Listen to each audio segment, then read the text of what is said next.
So tell some other cases that you worked on that you were actually tracking some people down I want to hear the ones you're the most proud of, the ones that you're like, this guy thought he got away with something, but he didn't because I got his ass. Well, can I tell you the one that just bothers me the most? Hell yeah, absolutely, you can. yeah. Okay, so this guy a guy named Robert, that's the victim's name. This is a really terrible case where this guy is a professor at the LA Community College. He was a language professor, and he had been in a lifelong relationship with his life partner, and his life partner died. And then Robert became very promiscuous out in the gay community. And Robert picked up a guy at a bar one night and ended up taking him back to his house.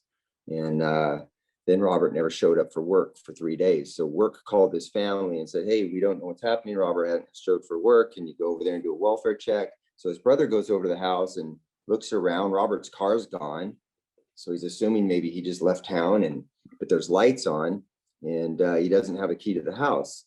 So he calls the police department to come over and do what we call a welfare check. Cops get there, and there's just a faint glow, very dark house. Even though it was daylight, it was very dark. All the shades are drawn, and the cops open the front. They force open the front door. They enter the foyer. They look over into the living room area, and it's very dark. They're not actually sure what they're seeing because it's very ambient light. And they see a nude male on his knees with his head and his arms in the couch, like almost in a praying position, with his head and arms, shoulders in the cushion of the couch, his knees on the floor, completely naked, and like about a 12-inch butcher knife in his back. And then standing over him is this huge white guy who's dressed in nothing but a pair of tight shorts, and he's bald headed, and he's just standing right over the victim.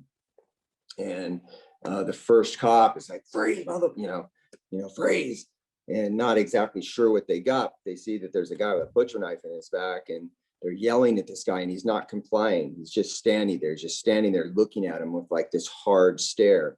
And again, the lighting's low. They don't exactly know, but they just know this guy won't cooperate.